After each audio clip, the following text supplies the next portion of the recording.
នៅក្នុងខេត្តក្រុងជាច្រើនសំណល់ផ្លាស្ទិកធ្វើដំណើរឆ្ងាយជាងយើងគិត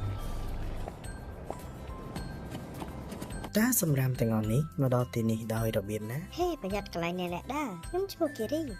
ខ្ញុំមិនចង់នៅទីនេះទេខ្ញុំទើបតែត្រូវគេទម្លាក់ចោលតាមផ្លូវឯងនិយាយបានបាទហើយខ្ញុំធុញទ្រាន់នឹងការត្រមៀលជំនាញទីក្រុងណាស់ខ្ញុំចង់ទៅកន្លែងដែលខ្ញុំគួរទៅគឺធុងសម្រាមកែច្នៃ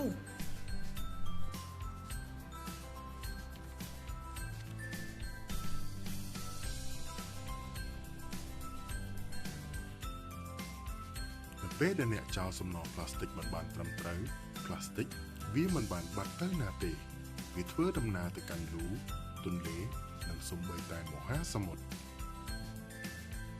ឃើញទេតែពេលដែលនរណាម្នាក់បោះខ្ញុំចោលតាមផ្លូវមិនប្រើប្រាស់ធុងសម្រាមកែច្នៃខ្ញុំអាចនឹងបំពុលអ្វីៗទាំងអស់វាគួរឲ្យសោកស្ដាយណាស់ខ្ញុំមិនដែលដឹងថាផ្លាស្ទិកអាចធ្វើដំណើរបែបនេះទេ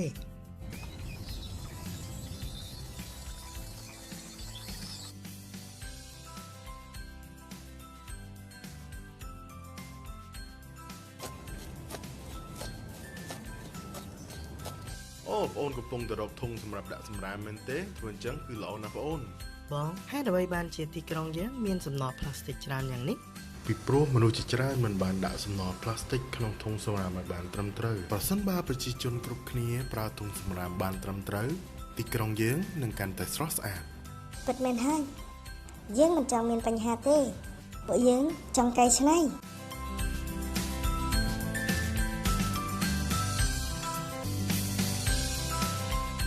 ពេលយើងបោះផ្លាស្ទិកចូលទៅក្នុងធុងសម្រាមបានត្រឹមត្រូវវានឹងទទួលបានជីវិតថ្មី